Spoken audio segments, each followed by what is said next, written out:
I bet you can hear me better now. God plans. Dad, did you ever have this happen in your services? Shabbat Shalom.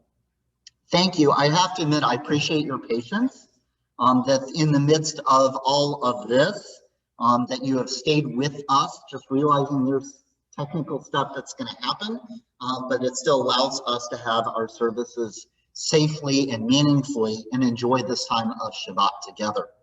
I have a Dvar Torah, a words of sermon prepared for you, and yet in the midst of all of this happening, with our audio and the main going out and flipping and turning, all of these things going on, it's the same sermon, and yet it's kind of coming back in a little bit of a different way. So in this week's Torah portion, this week's Torah portion is called Mishpatim. And Mishpatim means rules, it means laws. It is after the giving of the Ten Commandments, God goes on a rule spree. All of the different rules and laws that the people of Israel are supposed to follow in order to organize their community. And you can focus on all of those laws or some of those laws. This is part of what's called the Covenant Code. It's a beautiful, beautiful piece of law and civilization. How are these people who used to be slaves, how are they, when they get to the land of Israel, going to create this incredibly balanced and harmonized community where everybody is taken care of? It's a beautiful, beautiful list. And then, in the midst of that description, something interesting happens.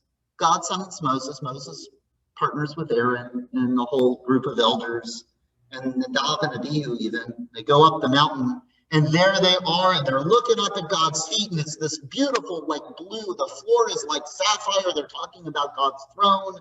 And there, up on Mount Sinai, as God's about to give them the tablets of the law in this beautiful setting, they look up, they see God, they have this moment, and they eat and drink and party. It is such a beautiful, powerful, incredible juxtaposition to see all of these technical details about how you build a society, and then see this moment of connection, of partying and drinking and gathering and just being in the joyous, radiant blue presence of God. And I call out that name blue. I note that color of blue because they see, in the, as I said, the floor looks like sapphire, and the Velveteen Rabbi Rachel Berenblatt, calling on other commentators, notes that that blue that they see is related to this. This is a giant tzitzit. I grabbed the big one that I have in my office because I figured it would be a lot easier to see than a small one. This is what a smaller one looks like. And if you wear a talit, then you wear tzitzit. But you'll notice these are all white and these have blue in them. And that goes back to the instructions in Numbers where we're told to make tzitzit, and you're supposed to put it with a thread of techelet, a thread of this really incredible blue. And Rabbi Rachel Berenblatt, noting the blue that Moses and company see in heaven, connects it with this blue, which is supposed to be a reminder that there's the blue in the heavens, and then there's the blue below, and that we as human beings are supposed to be working with these blues. So we're supposed to see the blue of the techelet and our tzitzit, to remember the blue of the waters and the blues of the air and the blues of the heavens, and tie everything together. That is the power of the tzitzit, because the tzitzit are a visual reminder to connect what we are doing in heaven, on earth, our finite experiences, with the infinite of God. And I share that with you on this Shabbat because part of it is so practical, and part of it is very esoteric. And by that I mean, and if you look at Mishpatim, you get both the practical and the esoteric. You get both the laws and rules, and this is what you're supposed to do, and this is how you're supposed to do it. And then you get the let's hang out with God and have a party and eat and drink and dance. How awesome is this? Like Jacob, Mano Rahamakom Hazeh. And why is that important? Because there are some of you out there that are very, very concrete, that are very practical. And some of you might even say, I don't have a spiritual bone in my body. I know there are people in our congregation that say that they haven't had an awesome moment, that they don't have a sense of the divine. They are practical numbers, engineering types. And I also know there's some of you that are out there that like the esoteric, that like the wild and the crazy and the strange and the awesome and miracles and angels and heaven and earth. And what this Torah portion does, number one, is it reminds us that there is both the practical and the spiritual, the esoteric.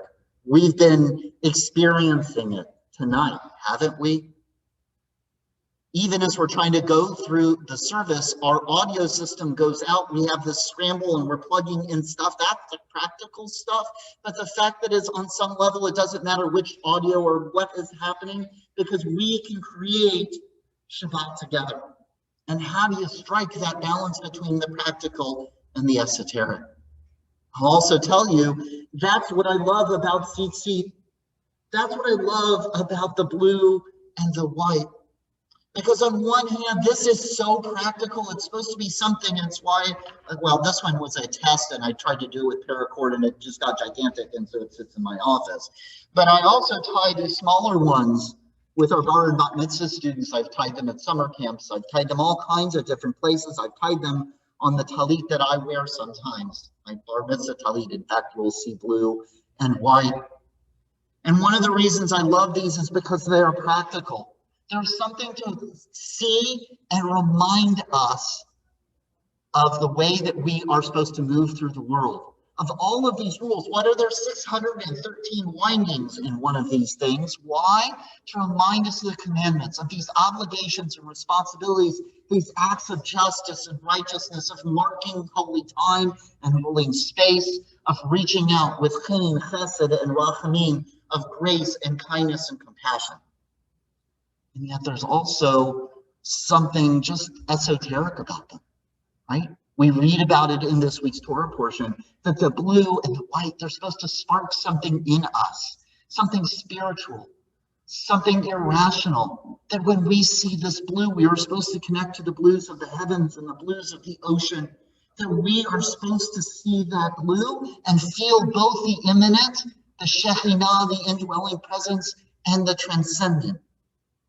And so on this Shabbat, to you, those of you that are very practical, that are very follow the rules and do the rules and have the rules and have the structure, this is your challenge.